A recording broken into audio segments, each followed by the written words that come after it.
Bahujan Samaj party के अध्यक्ष बहन मायावती जी की आज की प्रेस कॉन्फ्रेंस आपने सुनी होगी। हमारे चैनल पर सुबह से लगातार हम उनके जन्मदिन पर लाइव है वो कार्यक्रम कर रहे हैं, लेकिन इसी बीच हम आपको बता रहे हैं बहुजन समाज पार्टी के अध्यक्ष बहन मायावती जी की जो पूरी प्रेस कॉन्फ्रेंस थी, उस पूरी प्रेस कॉन्फ्रेंस की 10 महत्वपूर्ण बातें आप तक हम पहुंचाने की कोशिश कर रहे हैं। बीएसपी अध्यक्ष मायावती जी के प्रेस कॉन्फ्रेंस में सबसे पहली बात जो उन्होंने कहा कि बहुजन समाज पार्टी के अध्यक्ष बहन मायावती जी ने कहा कि इंडिया गठबंधन की बैठक में विपक्षी पार्टी समाजवादी पार्टी के प्रमुख ने हमारे ऊपर एक तरीके से हमला किया और उस बैठक के अंदर हमारा विरोध किया और अखिलेश यादव क्रिकेट की तरह रंग बदलते हैं। ये पहला बयान था बीएसपी अध्यक्ष मायावती जी का आज की इस प्रेस कॉन्फ्रेंस में। दूसरा उनका बड़ा बयान था, मैंने अपने भतीजे आकाश आनंद को अपना एकमात्र उत्तराधिकारी घोषित किया है, लेकिन कुछ लोग अफवाह उड़ा रहे हैं कि मैं रिटायर हो रही हूं। यह पूरी तरीके से गलत है। उन्होंने कहा कि मेरी राजनीति अभी भी यथावत सक्रिय रूप से जारी रहेगी। उन्होंने कहा कि बहुजन समाज पार्टी पूरी दमदारी के साथ अकेले लोकसभा का चुनाव लड़ेगी, किसी भी पार्टी के साथ कोई चुनावी समझौता नहीं है। उन्होंने कहा कि बहुजन समाज पार्टी का नेतृत्व मेरे हाथों में, दलित की बेटी के हाथों में, पार्टी के साथ किसी भी प्रकार का कोई गठबंधन नहीं है।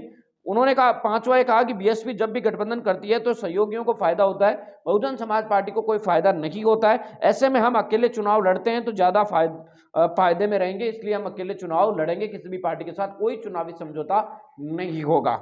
इसके अलावा उन्होंने ये भी कहा कि ईवीएम में लगातार धांधली हो रही है, अब इसका भी विरोध भी हो रहा है, ऐसे में जल्द ही इसमें बदलाव की संभावना है। उन्होंने कहा कि ईवीएम को लेकर कई सारे सवाल उठ रहे हैं, ईवीएम के विरोध भी हो रही है, तो संभावना यही है कि आगे आने वाले दिनों के अंदर ईवीएम है वो बदल जाए।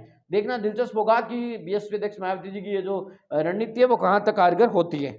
7 नंबर पर उन्होंने कहा कि बीएसपी चुनाव के बाद उचित भागीदारी के साथ किसी भी राजनीतिक पार्टी के साथ सरकार में शामिल हो सकती है। उन्होंने कहा कि सरकार बनने के बाद, चुनाव के बाद अगर बहुजन समाज पार्टी को कोई नंबर मिलता है, सीटें मिलती है और किसी पार्टी को जरूरत पड़ी तो वो हो सकता है कि सरकार के अंदर शामिल हो। साथ ही उन्होंने राम मंदिर मामले को लेकर कहा कि राम मंदिर प्राण प्रतिष्ठा का जो कार्यक्रम है उसका निमंत्रण मुझे मिला है, लेकिन मेरे पार्टी के बहुत सारे काम है, इसलिए मैं उस मीटिंग में नहीं जाऊंगी। साथ ही उन्होंने ये भी कहा कि जब मस्जिद बनाई जाएगी उत्तर प्रदेश के अंदर, तब भी हम उसका भी इसी तरीके से स्वागत करेंगे।